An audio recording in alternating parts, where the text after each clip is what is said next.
नमस्कार मित्रांनो, स्वागत आहे आपल्या या चॅनलमध्ये.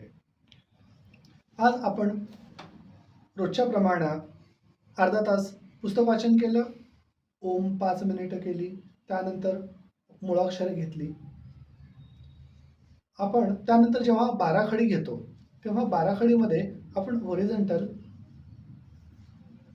क, का, की, कू, कू, के, कै, को, कौ, कम, का ह्या पद्धतीने आपण घेतो. पण आपण यावेळी थोडंसं काही वेगळं केलं, जसं की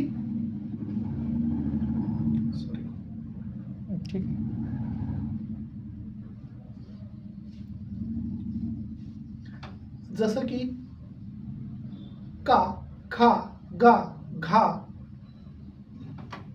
की, खी, गी, घी, कू, खू, गू, घू, के, खे, गे, घे असं आम्ही जेव्हा उभं घेतलं तेव्हा आम्हाला एक लक्षात आलं की आपल्या ह्या जॉयपासून आपल्या गळ्यापर्यंत एक वेगळा ताण येतो.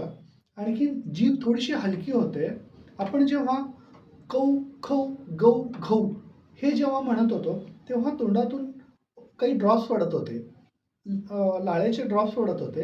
आणखीन त्यामुळे काय होत होतं की जीभ अजून हलकी होत होती. आणखीन इथला वर्किंग प्रोसेस खूप मोठा होत होता. त्याच्यामुळं काय होऊ शकेल असं मला वाटतंय की इथले जे फॅट्स आहेत ते रिकवर होतील. चेहरा थोडासा सुंदर पण दिसू शकेल. आणखीन गळ्यातून आवाज पण एक चांगला येईल. आणखीन आपल्याला जेव्हा आपण डायलॉग म्हणतोय किंवा आपण संभाषण करतोय तेव्हा एक आपल्याला चांगला कॉन्फिडन्स येईल आपल्या शुद्ध बोलण्याचा. तर आम्ही हे जे करतोय हे तुम्हाला जर चांगलं वाटत असेल तर आम्हाला कमेंट करून सांगा. आमचं काही चुकत असेल तरी पण सांगा, किंवा तुम्हाला जर बरोबर वाटलं असेल तरी पण तुम्ही कमेंट्स करून आम्हाला कळवा. धन्यवाद. भेटू पुन्हा पुढच्या व्हिडिओमध्ये.